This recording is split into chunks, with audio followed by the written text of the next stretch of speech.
ሉቃስ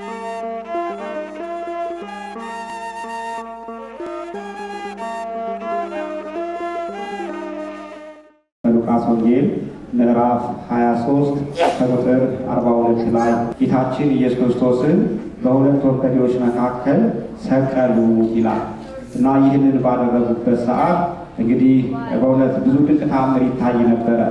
የሰው ልጆች ጸሐፍት ፈሪሳውያን ወይም በዛ ዘመን የነበሩት ክርስቶስን በዛን ዘመን ለመቀበል የተቸገሩ ያላደረጉትን ነገር ግን ተፈጥሮ ደግሞ አምላክነቱን አውቀው ተአምራት እንዳደረጉ እንመለከታለን። ለምሳሌ በዛች ሰዓት ከ6 ሰዓት እስከ 9 ሰዓት ፀሐይ ጨለመ ይላል። ፀሐይ ጨልማለች፣ ከዋክብት ረግፈዋል፣ እንዲሁም ደግሞ ጨረቃ ደም ሆናለች። ከሰማይ እነዚህ ተአምራት ታይተዋል። በምድር ደግሞ የምድር አለት ተሰነጣጥቋል፣ መቃብራት ተከፍተዋል፣ ሙታን ተነስተዋል።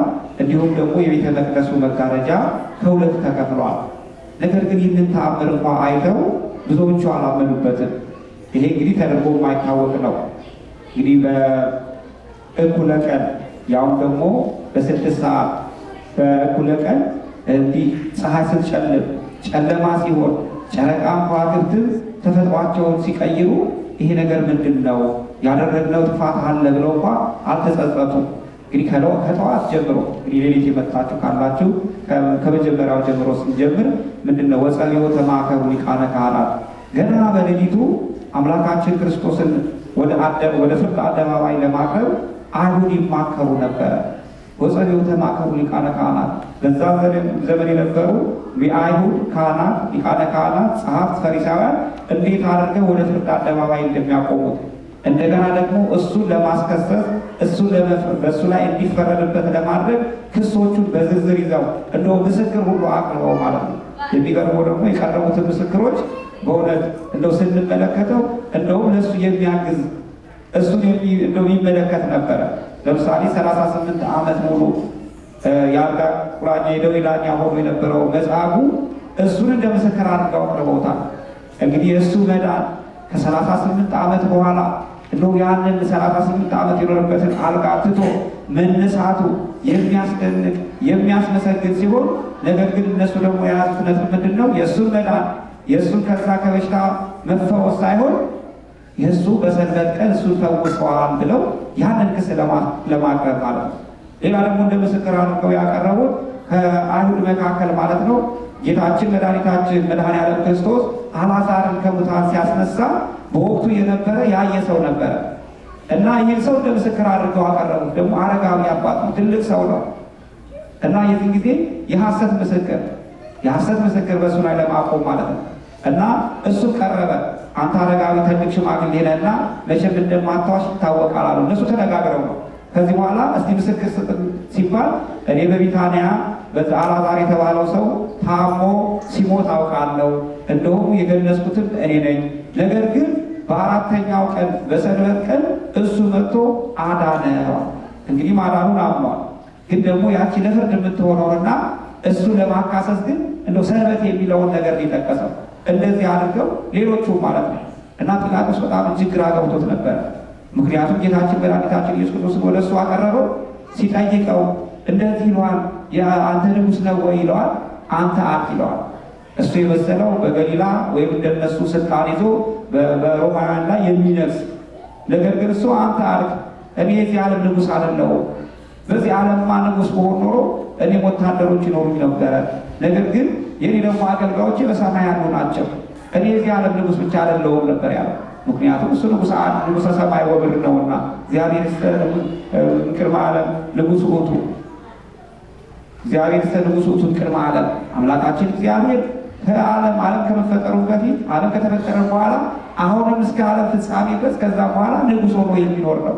ነገር ግን ወገብረ መድኃኒተ በማእከለ ምድር በኢየሩሳሌም በቀራንዮ ለእኛ ግን መድኃኒትን ያደርግ ዘንድ ወደዚህ ዓለም መጣ፣ መድኃኒትንም አደረገ ነው። ወገብረ መድኃኒተ በማእከለ ምድር ዛሬ በቀራንዮ አደባባይ በማእከለ ምድር በተባለች በኢየሩሳሌም መድኃኒት የተደረገበት ዕለት ነው። ለእኛ መድኃኒት አይሁድ መድኃኒታቸውን ሰቀሉ፣ ለእኛ ግን መድኃኒትን ሰጡ። እነሱ ሳያውቁት መድኃኒቱን ለሌላ አሳልፈው ሰጡ። ስለዚህ መድኃኒት ድህነት የተፈጸመበት ነው። ስለዚህ ዕለተ ድህነት ናት ዛሬ የተመረጠችው ዕለት የድህነት ቀን የምትባለው ዛሬ ናት። ሁላችንም እንደምናውቀው ዓመት ሙሉ ከበዓለ ሀምሳ በስተቀር የምንጾመው ሮብና ዓርብ ስያሜው ጾመ ድህነት ይባላል። ሮብ አይሁድ ተማክረው በጌታ ላይ ይሙት በቃ ብለው የፈረዱበት ስለሆነ ማለት ነው። በዛሬው ዕለት ደግሞ መድኃኔዓለምን እነሆ የሰቀሉበት ዕለት በመሆኑ ዕለተ ድህነት ይባላል። የምንጾመውን ጾም ጾመ ድህነት ይባላል። በዚህ ሰዓት የምንሰግደው ስግደት ጾመ ስግደት፣ ምክንያቱም የምንሰግደው ስግደት የድህነት ስግደት የምንድንበት እነሆ እኛን ላዳነን ለመድኃኒታችን የምንሰግደው ስግደት ነው። በዚህ በፊልጵስዩስ ምዕራፍ 2 ከቁጥር 6 ጀምሮ ስናነብ በተለይ ቁጥር 10 ላይ የምናገኘው ቃል አለ። ሁሉ ብርክ ይስገድ ለስሙ ለኢየሱስ ክርስቶስ ይላል። እነሆ ለጌታችን ለኢየሱስ ክርስቶስ በሰማይም በምድርም በቀላያትም በሁሉ ያለው ለስሙ ይስገድ ይላል። ለማን ይስገድ? ለስሙ ነው የሚለው። ለስሙ ይስገድ፣ ሁሉ ብርክ ይስገድ ለስሙ ለኢየሱስ ክርስቶስ። እነሆ ጉልበት ሁሉ ለስሙ ይስገድ ነው የሚለው። ዛሬ ጉልበታችን ለስሙ የሚሰግድበት ነው። ወረድ ብለን ደግሞ ስንመለከት ምላስም ሁሉ አንደበትም ሁሉ ለእርሱ ይመስክር ይላል። ስለዚህ ጉልበታችን ለእሱ የሚሰግድበት ለስሙ። እዚህ ላይ እንደምታየው በየሰዓቱ ስንሰግድ ስሙን እየጠራን ነው።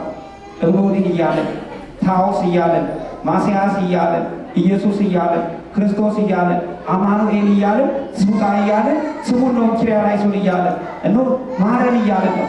ልክ የአፋያታዊ ዜማን በዚህ ሰዓት በዚህች ዕለት አቤቱ ተዘከረኒ እግዚኦ በውስተ መንግሥትከ፣ አቤቱ እነሆ በጌትነት በመጣ ሰዓት በቸርነት አስበኝ እንዳለ እኛም አምላካችን በቸርነቱ እንዲያስበን ኃጢአታችንን ይቅር እንዲለን ዛሬም አቤቱ አስበን እያልን ነው የምንሰግደው የምንጸልየው። እስካሁኑ ሰዓት ድረስ ቀኑ ሙሉ በቤተ ክርስቲያን ተገኝተን ይህን ስርዓት አምልኮ የምንፈጽመውና አምላካችን ቸሩ መድኃኔዓለም እኛንን ይቅር ይበለን። ስለዚህ ፈያታዊ ዜማን በዚህ ቀን አቤቱ ተዘከረኝ አቤቱ አስበኝ በማለቱ እንደሆ ጊዜ አልተሰጠውም። በእውነት እድለኛ የሆነ ሰው ነው። አዳም ንስሐ ገብቶ ባጠፋው ጥፋት ማለት ነው አምላካችን ቃል የገባለት ከ5 ቀን ተኩል በኋላ መጥቼ አድንሃለሁ የሚል ቃል ኪዳን የገባለት። ከ5500 ዘመን በኋላ መጥቼ አድንሃለሁ የተባለው። ስለዚህ ያ 5500 ዘመን እስኪፈጸም ድረስ አዳም ተስፋውን ይጠብቅ ነበረ።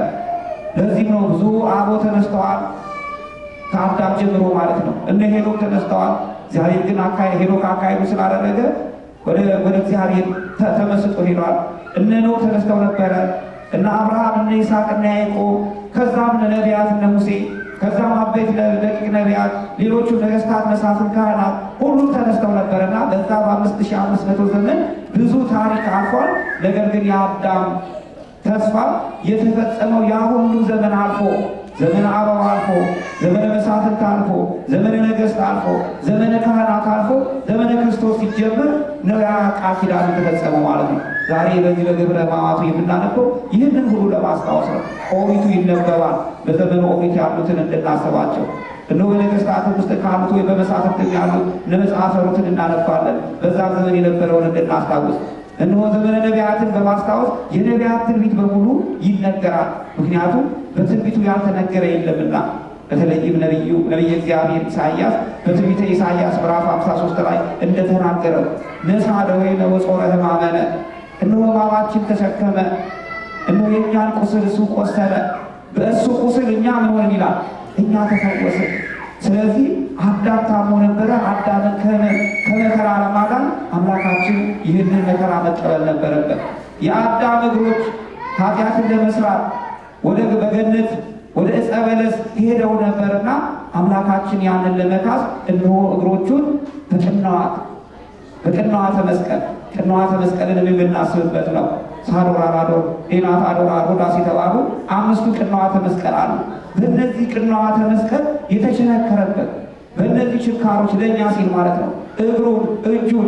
ሌላው ደግሞ ምንድነው እርሱ በተአምራት ሊድን ይችላልና እኔ ገንዘቤን አገኛለሁ እነሱም እሱ ሊሰጡት አይችሉም። ምክንያቱም አምላክን ብዙ ተአምራት ሲያደርግ አይቶ ነበርና።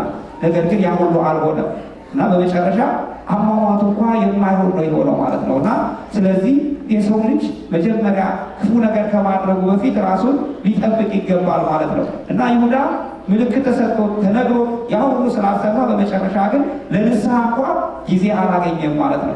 ጴጥሮስ ግን የተነገረውን ነገር ሰማ፣ 3 ጊዜ አላውቅም ብሎ ካደ። ነገር ግን ወዲያውኑ ጌታችን ኢየሱስ ክርስቶስ ሲመለከተው አይሁድ እንደያዙት ሲመለከት እንደው አይን ለአይን ሲመለከት ያ የነገረው የዶሮ ጩኸት ደውል ሆኖት ቅዱስ ጴጥሮስ ተጸጸተ፣ አለቀሰ። ወደ አምላካችን ወደ መድኃኔዓለም ከልቡ ተመለሰ። ወዲያውም አምላካችን ይቅር አለው። እንደውም ያው ሊቀ ሐዋርያነቱንም እነሆ የሐዋርያት አለቃ እንደሆነ እስከ መጨረሻው ቀጥሏል ማለት ነው። የጴጥሮስን ንስሐ የቅዱስ ጴጥሮስን እንባ የተቀበለ አምላክ የእኛንን ንስሐችን፣ ጾማችን፣ ስግደታችን ይቀበልልን። ስለዚህ አምላካችን ለእያንዳንዳችን ምልክት ይሰጠናል። እንደ ጴጥሮስ ምናልባት ዶሮ እስኪጮህ ድረስ መጠበቅ የለብንም። ዛሬ እግዚአብሔር አምላክ በተለያየ መልኩ አድሮ ይነግረናል። በአንድም በሌላ መንገድ ያስተምረናል። እግዚአብሔር በአንድም በሌላ መንገድ ያስተምራል፣ ሰው ግን አያስተውልም ይላል። አምላካችን በተለያየ ነገር ነው የሚያስተምረን።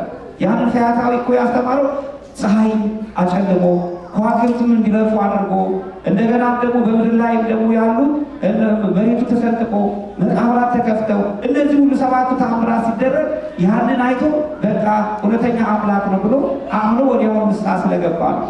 እኛም ብዙ ተነግሮናል፣ ብዙ መጽሐፍትን ሰምተናል፣ ብዙ መምህራንን ማስተምረውናል። ያንን አስተውለን ግን በእውነት መልካም ነገር ልናደርግ ይገባናል። እንኳን ሰው ተምሮ እንኳን የእግዚአብሔር ቃል ሰምተን እንኳን ወንጌልን ሰምተን እንኳን አይደለም አምላካችን እኛ ሊመልስ ሲፈልግ በህልም እንኳ ያሳየናል። በህልም ወይም ደግሞ በሆነ አጋጣሚ ማለት ነው። የጲላጦስ ባለቤት በዚህ ቀን ያየችው ህልም ነበረ፣ የሚያስጨንቅ የሚያስፈራ እና ወዲያውኑ ወደ ጲላጦስ ወደ አደባባይ የሚሄዱ ሰዎችን አግኝታ መልእክት ላከችበት።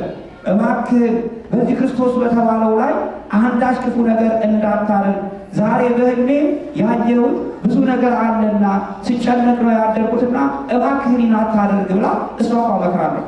አያችሁ፣ እግዚአብሔር በተለያየ መንገድ እኛን ይነግረናል ካስተዋለው ማለት ነው። ስለዚህ ከክፉ ነገር እንድንጠበቅ ከገቢረ ኃጢአት ወደ ገቢረ ጽድቅ እንድንመለስ እግዚአብሔር በሁሉ ነገር ነው እኛን የሚመክረን የሚያስተምረን። ይበልጥ ደግሞ በወንጌሉ ይበልጥ ደግሞ በቃሉ ያስተምረናል እና በተለይም በዚህች ዕለት አምላካችን ለእኛ ሲል ያደረገው ይህ ውለታ እስከ መስቀል ድረስ ሐዋርያው ቅዱስ ጳውሎስ በዚህ በፊልጵስዩስ ምዕራፍ 2 ቁጥር 8 ላይ እንደተነገረው እስከ መስቀል ሞት እንኳ መታዘዝ ታዘዘ ነው። እስከ መስቀል ሞት ድረስ ለእኛ ሲል ማለት ነው። እኛ ኃጢአተኞች ስንሆን እኛ የበደልነው እኛ ስንሆን ያጠፉት አዳምና ሔዋን ሲሆኑ፣ ነገር ግን ይህንን ለመካስ እስከ መስቀል ሞት ታዘዘ ይላል። ልክ እንደ ይስሐቅ ማለት ነው። ዛሬ ቅድም ሲነበብልን በወንጌል መቼም በዚህ ሳምንት ውስጥ ያልተነበበ የመጽሐፍ ቅዱስ ክፍል የለምና የአዳምና የአብርሃምና የይስሐቅን ታሪክ ሲነገር እንደሰማ ነው። አብርሃም እግዚአብሔር አምላክ በአንድ ወቅት ፈተነው። አብርሃም አንተ ወዳጄ እኮ አንድ ልጅ ይስሐቅን ሰዋልኝ አለው። የዚህ ጊዜ አብርሃም በእውነት በእግዚአብሔር ያመነ ስለነበረ የሰጠኝም እግዚአብሔር ነው፣ ስለዚህ እግዚአብሔር ከሰጠኝ ለምን ይህን አላደርግም ብሎ ለእግዚአብሔር ታዘዘ። በእውነተኛ የሆነ ነገር ብናዝ እንደው ከልብ ሆነን ትእዛዙን እንሰማለን። አንዳንዴ ኧረ እባካችሁ ልጆች ቤተክርስቲያን ውስጥ አይረብሹ፣ አያልቅሱ፣ ይህን አታደርጉ እንኳ ብንል ቅር የሚላቸው እናቶች ሊሆኑ ይችላሉ። አብርሃም ልጅህን ለእግዚአብሔር መስዋዕት አድርገህ ስጥ ሲባል ወደ ኋላ አላለ። እንደውም ለሳራ ብነግራት ወደ ኋላ ብላ ሌላ ነገር እንዳትል ብሎ ምንድን ያለው ማንም ሳይሰማ ሎሌዎቹ ሌሊት ቀሰቀሰ። እንደገና ማህያውን ጫነ፣ እሳቱን አዘጋጀ፣ ሰይፉን አዘጋጀ። ከዚህ በኋላ ይስሐቅን እንጨት አሸክሞ ወደ ሞሪያ ተራራ ጉዞ ጀመሩ ማለት ነው። ይሄ ሲሆን ይስሐቅ አላወቀም። በኋላ አባቱ ጠየቀ፣ አባቴ ሆይ እንጨቱ ይኸው፣ ሰይፉም ይኸው፣ እንደገናም ደግሞ ለመስዋዕት የሚሆነው በግ የለም ማለት። አይ የመስዋዕቱን በግ እግዚአብሔር ያዘጋጃል። ማን ያዘጋጃል አለ? ነገር ግን በአብርሃም ልብ ውስጥ የተዘጋጀው ማን ነው? ይስሐቅ ነው። እርሱ ይስሐቅ እንደ ልጅነቱ ሲያይ መስዋዕት ለማቅረብ እንጨት ያስፈልጋል። አዎ እንደገና ደግሞ በግ ያስፈልጋል። እንደገና ደግሞ በጉ የሚታረድበት ያስፈልጋል። አሁን አብርሃም ይሄ ሆኖ ይዟል፣ ግን በጉን አልያዘም። ለዚህ ነው የጠየቀው። ከዚህ በኋላ ወደ ሞሪያ ተራራ ልክ ሊወጡ ሲሉ ከእግረ ደብሩ ከተራራው ስር እነዛን ሎሌዎቹን ወይም ደግሞ አገልጋዮቹን እናንተ በዚህ ቆዩዋል። ከዛ ይስሐቅን እንጨት አሸክሞ ወደ ሞሪያ ተራራ ወጡ ማለት ነው።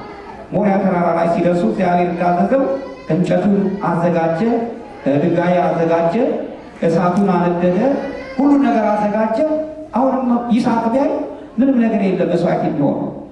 በመጨረሻ ግን አባቴ ሆይ መስዋዕቱ የለም፣ እኔን መስዋዕት ልታደርገኝ ነውን አለ። አዎ አለው። ልቡ እያዘነ ማለት ነው። ነገር ግን እስከዚህ ድረስ ለእግዚአብሔር ታዛዥ ሆነ።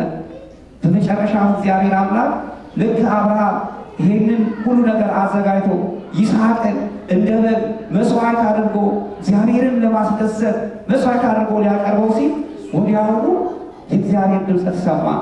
አብርሃም አብርሃም አንድ ልጅህን ለኔ አልከለከልከኝምና እነሆ እጅህን ከልጅ ላይ አንሳ፣ ከጎንህም በዕፀ ሳቤቅ የተያዘ በግ አለና እሱን መስዋዕት አድርግ ብሎ ዞር ሲል በዕፀ ሳቤቅ የታሰረ ንጹሕ በግን ነጭ በግን ቀንዱ ያልከረከረ እነሆ ጠጉሩ ያልጠቆረ እውነተኛ መስዋዕት የሚሆን በግን እግዚአብሔር አምላክ ለአብርሃም ሰጠው ይላል። እግዚአብሔር አምላክ ስሙ የተመሰገነ ይሁን።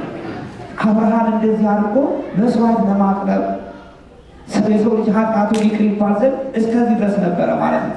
ነገር ግን እግዚአብሔርን ያደረገው እንዲሁ አይደለም፣ በእርሱ ምሳሌን ለመስጠት ነው። የይስሐቅ ምሳሌ የሆነው አምላካችን መድኃኒታችን ኢየሱስ ክርስቶስ ነው። እነሆ ይስሐቅ ያንን እንጨቱን ተሸክሞ እንደሄደ አምላካችን መድኃኒዓለም ምን ተሸክሞ ይላል? ወደ ቀራንዮ አደባባይ መስቀሉን ተሸክሞ ነው የሄደው። እነዛ ሎሌዎቹ እንደተከተሉት የሚከተሉት ነበረ። ከዛ በኋላ ወደ እስከ ቀራንዮ ድረስ ተደረሰ። በዛ ላይ ለእኛ መስዋዕት ለመሆን እነሆ ራሱን መስዋዕት ለማድረግ እስከ መታዘዝ ደረሰ ማለት ነው። እና አባቶቻችን ምን ያሉ ይስሐቅ የመለኮት ምሳሌ ነው፣ በጉ ደግሞ የትስብእት ማለት አምላካችን ነው። በአምላክነቱ በትስብእቱ በተዋህዶ ነው ለእኛ መስዋዕትነትን የከፈለው ከማኅፀን ጀምሮ ማለት ነው። ስለዚህ ያንን ለማሳየት ነው። እና ስለዚህ ያንን መከራ ሞት ተቀበለ ማለት ነው። ይስሐቅ መታዘዙ ልክ ይስሐቅ ለአብርሃም እንደታዘዘ እስከ መጨረሻም ደግሞ እንጨቱን ተሸክሞ እንደሄደ አምላካችንም መስቀሉን ተሸክሞ እስከ ቀራንዮ አደባባይ ድረስ ለእኛ መስዋዕትነት ከፈለ ማለት ነው። በዚህም ኖ የዓለምን ኃጢአት አስወገደ። ነዋ በጉ ለእግዚአብሔር ዘያትት ኃጢአተ ዓለም፣ የዓለምን ኃጢአት የሚያስወግድ እነሆ የእግዚአብሔር በግ ብሎ ዮሐንስ መጥምቅ እንደመሰከረው በዮሐንስ ወንጌል ምዕራፍ 1 ቁጥር 29 ላይ ነው የዓለምን ኃጢአት ለማስወገድ አምላካችን መድኃኒዓለም ለእኛ ቤዛ የሆነበትን ዕለት እያሰብን ነውና በዚህ ዕለት የምንጾመው የምንሰግደውና አምላካችን እግዚአብሔር ጾማችንን ስግደታችንን ሁሉ ይቀበልልን።